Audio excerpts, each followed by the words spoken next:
qaranglar. Bismillah. Ham go'shtini ko'ryapsizlar. Oye, sizlar uchun mana assalomu alaykum. Charchayapsizlarmi? Tuzumsizlar, sog'inganlar bormi? Hammanglarga ko'ryapsizlar, katta norveskiy skumbriyani sochini keladigan zo'rini olib kelganmiz. Skumbriyamizni ko'ryapsizlar, холодный копченый bo'lib pishgan, go'shtlari yumshoq bo'lmaydi, plotnosti chiqadi, tuzlari средний соленый bo'ladi. Go'shti ham, mazasi ham o'zi ham zo'r chiqadi, qarang. Bismillah. Ham go'shtini ko'ryapsizlar. Umuman ko'rishga chiqmaydi bu balig'imizda.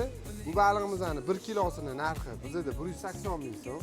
Bu katta yirik sochni chiqadigani maydasi emas. Bizda Beshakdan Eka bozor 36-do'kon. Sizlarga dastlabki xizmatlari ham pastda bor. Ro'za tutib qiynalayotgan bo'lsangiz, dastlabki qilib beramiz. Bemalol qiynalib o'tirishingiz shart emas.